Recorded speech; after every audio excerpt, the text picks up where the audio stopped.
Good morning, Nigeria. As always, on this special morning, TVC has got a finger on the pulse and our eyes constantly on the streets, and we're here to bring you trending stories from across the globe and Nigeria in order to have some decent and hopefully interesting dialogue about said stories. In our first story, the House of Representatives is considering a bold new bill that could land anyone caught giving or receiving a bribe at work in jail for up to 7 years or a fine of at least 5 million naira. Now, the bill was sponsored by Paul Namchi of Enugu East Isuzo local government and 3 others, and it targets bribery in both public and private workplaces, from government offices to NGOs and corporate boardrooms. It's titled A Bill for an Act to Provide Effective Deterrence and Consequences for Bribery in Workplaces, and it is scheduled for further debate when the House reconvenes on June 17th.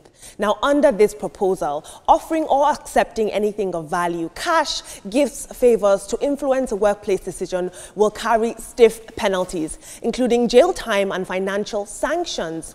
Public officials who are found guilty could be dismissed and banned for holding office for 15 years. Now, companies will face fines starting at 100 million naira, while directors involved in corruption could serve at least 10 years in prison. I always like to come and talk about these new bills that are being proposed. Unfortunately, a lot of these bills die in committee and they never really go past public hearings or public debates. Now, until this passes various legislative phases and gains presidential assent, it's just that, an idea, an idealistic idea. Let's take a look at social media. But it's great to think that our lawmakers, their mindset, their intent on tackling corruption, it shows that their heads are in the right spaces. At Johnson says, what of lawmakers and government officials that receive bribes from government appointees who come for budget defense and kickbacks on contracts awarded respectively? There are also levies that will be placed on companies who engage in corruption of that sort.